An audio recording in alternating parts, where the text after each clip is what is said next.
And now, please help me welcome back to the stage Matt Gordon and Canada Nickel Chairman and CEO Mark Selby. You're like a rock star. Okay, I'll have to tell it. Oh. Thanks. How are you? Good. I'm good. Thank you for your support. Here we go. I've got no notes. No fire. And no fire. Okay, thank you. Right, I always get people to just introduce themselves. Go on, tell everyone who you are. Mark Selby, Chair and CEO of Canada Nickel. Right, Canada Nickel, or is it, folks? Because carbon credit seems to be featuring quite highly with you at the moment. Yeah, no, we're doing a lot of work right now. I mean, one of the great features of this deposit is the fact that 92% of what we mine are minerals that, when they're exposed to air, spontaneously absorb CO2. So our tailings and waste rock will continue to absorb CO2 from the atmosphere long after the nickel mine's gone. We're figuring out how to optimize that. So I'm hoping that maybe we'll end up as a carbon credit mine with a nickel byproduct at some point. So cute. Yeah. So you're trying to optimize it. I'm trying to value it. I mean, how do you work out what it's worth? Well, I mean, I think right now, if you look at where we are versus our nickel peers, we're getting zero for the fact that we have this great carbon capture potential. Right. You know, we put up together right now. We've got a land package. You know, one of our main resource in our main zone at Crawford, it's 1 billion tons, on about a kilometer of footprint. We've pulled together 42 square kilometers of footprint. So give me some dollar numbers. 40 times 1 billion times the carbon capture capacity of it. You know, if we can get 5 or 10 kilos per ton of tailings, that ends up to a pretty big number. So, but give these guys a clue as to how the carbon credits market works. I mean, right. Who's buying this stuff? So, today, the European Union has basically sort of set a whole legislative agenda moving forward here. The next milestone is that in specific industries, traders, importers, consumers will have to start tracking the carbon content of certain products for certain, product codes. And they have to do that for about a year or 2 years. And then after a certain point, the government's going to implement carbon taxes, just like HST here in Canada, or VAT in most countries. There'll be a VAT equivalent for carbon. So you'll have to keep track of the carbon moving through it, and they'll continue to ratchet up that price to try and squeeze carbon out of their economies. So for someone who hopefully will be net long carbon credits, it's massive valuation potential going forward. I'm trying to get a dollar number here. I know it's difficult for you to say, but say a Finland Nickel Corporation was doing something similar to you. Give me a sense of like $1 billion of anything sounds quite good unless it's dead. But give me an idea of what that could be worth to Finland Nickel Corp. Well, there's two parts to it, which is interesting. So Macquarie at their LME Week presentation last fall, I would encourage anyone who's serious about looking at carbon. They did a pretty good job of trying to understand, okay, when these caps come in place, if you look at the carbon curve of the different metals, what kind of premium could you expect for those products if you happen to be a low carbon alternative in those markets? So for that number in nickel, it was $1,000 a ton. Our PEA that we put out last year, which will be considerably larger with the feasibility study coming at the end of the year, we're going to produce PEA 900,000 tons. If we get $1,000 credit for all of those, so that is a big number. That's a big number. So that's just part of the number. That's just having a product that is zero carbon. We believe we're going to be in a position where we'll have, an extra, perhaps, 5 kilos or 10 kilos of CO2 captured per ton of tailings. We'll have a few billion tons at the main project. And again, if you speculated that whole 40 billion tons comes into view, 40 billion times 10 is 400 billion kilos, which is 400 million tons of carbon credits. And right now the price in Europe at one point was $100. Canada is going to be implementing carbon taxes by the end of this decade. I think they kick in at $170 Canadian. Right. So it's important that we understand where this market's going. Yeah. It's really important right now. So is the $1,000 sustainable? Is this a growing market, or is it a fad like some people are accusing ESG of being? Yeah, I think there's a lot of greenwashing. There's a lot of phony credits. I think that the faster we can get into stronger standards that are well adopted in terms of how things are going to be counted and have those implemented, then the veracity of those credits is going to be very important. Again, for our type of deposit, we think it'll be relatively straightforward. You measure carbon in the rock at the beginning, and you measure carbon over time, as those tailings and so forth begin to soak up that carbon. So in terms of where the market's going, the European Union is going full barrel into that. They are going to price carbon out of their economy. That's their intent. I think you're going to see that in other major economies. And so, I think the horse is out of the gate. It's not coming back anytime soon. And you again, really need to jump, understand that this just isn't a bandwagon, that this is going to be a fad for a few years. You either need to design your business to succeed, or you're going to get trampled. Okay, and he regulates all of this. He says, actually, Mark, your project totally qualifies. I've got no problem with the fact that your normal run of course of business has this byproduct, and that's fine by us, even though it's going to happen anyway. There's various standards that are emerging, and because we're a little ways from reduction, I don't have the exact. I know there's several standards that are being implemented, and then again, just like a range of other types of auditing. There'll be products that various consulting firms and so forth, and there's a bunch of specialist firms that do that today that will, they will say you have generated X thousand carbon credits this year based on standard A or standard B or standard C or all three standards. That somebody will say, okay, yes, those are then become tradable credits. Right, and without sounding too glib about this one, you could not sell nickel and be reasonably successful based on some of the numbers you've given me, but you can't do that. No.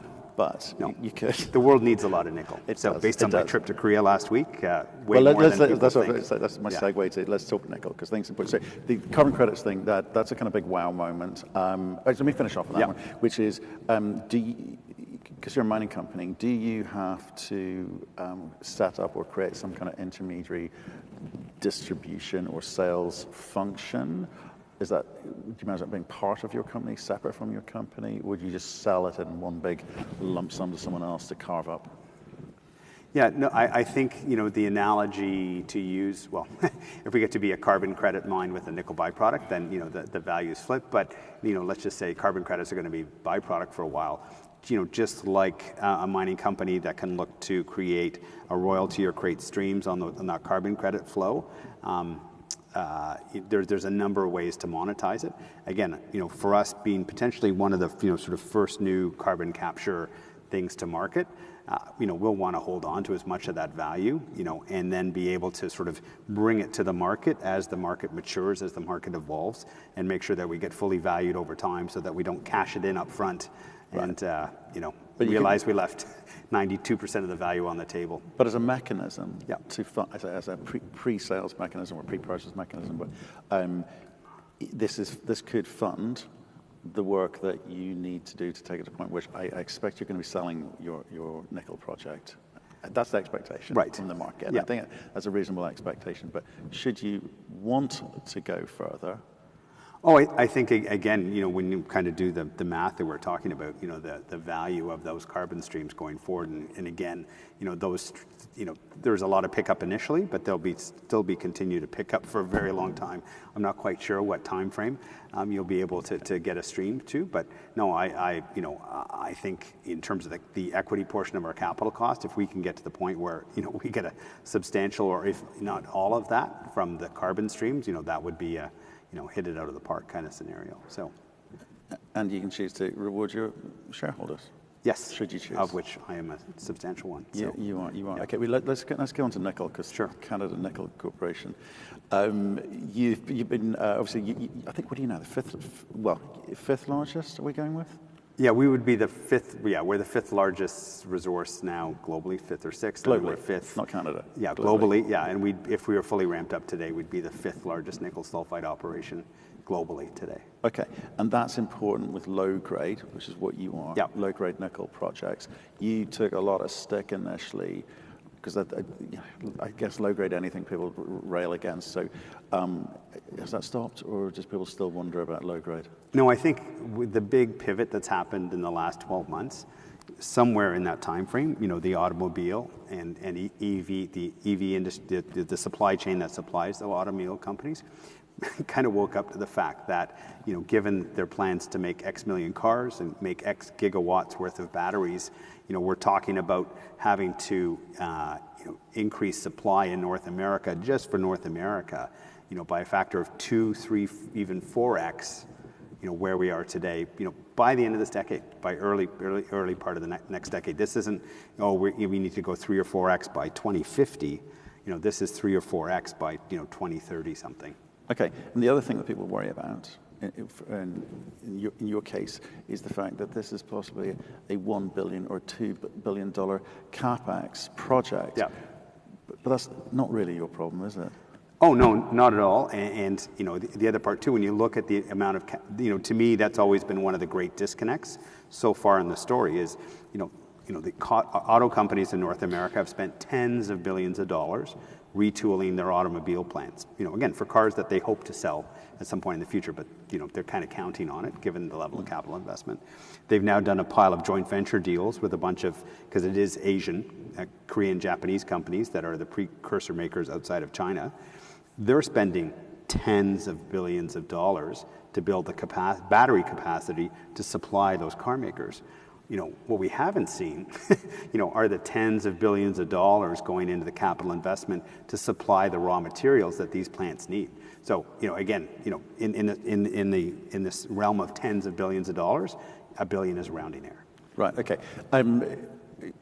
Right, but the point is, you're not the guy that needs to come up with $1 billion, right? Is that what we're saying? Right. Oh no, there's. Right. I mean. Okay. So, yeah. I just want to be clear with the people where you take this project through to. So you have been traveling, a lot of traveling recently. Mm-hmm. You did go to Korea. So you met a bunch of battery manufacturers. You met a lot of OEMs. They say to you, what? We need all the nickel we can find. Tick. Projects like yours are good. Why? The great thing about the large low grade is that they're scalable. You buy more trucks, you buy more milling equipment, you can make more nickel. It's no more complicated than that. And so, we have the chart where we show we're the 5th largest, sulfide operation if we're fully ramped up. And the first comment out of their mouth is, can you make it bigger? And the second comment is, how quickly can you make it bigger? Right. That's their mindset. I don't think investors in North America really understand the scale of what these guys are thinking. Just one other sort of real data point. 5 years ago in my past life, there's one of the Korean battery makers we had a number of dialogues with, and I got to go to their plant. And, if you imagine, a piece of industrial land, that's the size of this room, and you're driving from one corner for about 10 minutes to get into the middle of it, and there's like 2 tables in the middle of that big, in that big room. And they said, oh yeah, in 5 years, we'll have more than quadrupled production. They were using about 8,000 tons of nickel at that time, and this entire industrial park will be filled. So went back 5 years later, and literally they're filling in the last corner of that plant, that land package, with a battery recycling facility to recycle black mass, back into nickel and cobalt. And they said, oh, by the way, we've bought a 50% larger land package 10 minutes away, because that's our growth platform just for Korea. So it's it's a whole other speed at which this whole industry is evolving. Yeah, absolutely ramping up. And let's talk about the nickel market at the moment, because I always bring this back to investors, right? Mm-hmm. Okay, so it sounds exciting on the carbon credit side of things, and you're telling us you've got what these guys want, right? The scalability, multi-decade type projects. But for investors looking in at a company like yours, turbulent times at the moment, so you're not immune to this. And also the nickel market's been a bit funky this last 12 months. Right? Yes. We've talked about it. We talk sort of regularly on a battery show, regularly about what's happening in Indonesia and China, but the LME starred prominently this year as well. I mean, what's the kind of fallout of that been in terms of that erratic pricing, and maybe people's views about whether the LME needs to reform? Yeah. Oh no. It was